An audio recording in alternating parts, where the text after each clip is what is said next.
Vježba broj 5. Be, bi, bu.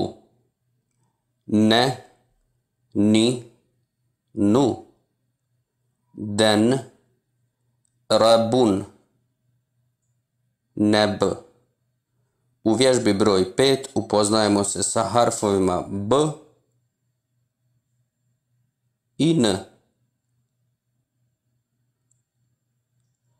Ebun, duben, zun, in, en, zub, weben, wunibe, ibne, enbun, erane, benbe, denbin, ذنوبا زبأ ودر بنرا أبأ بردا نبذ بزبور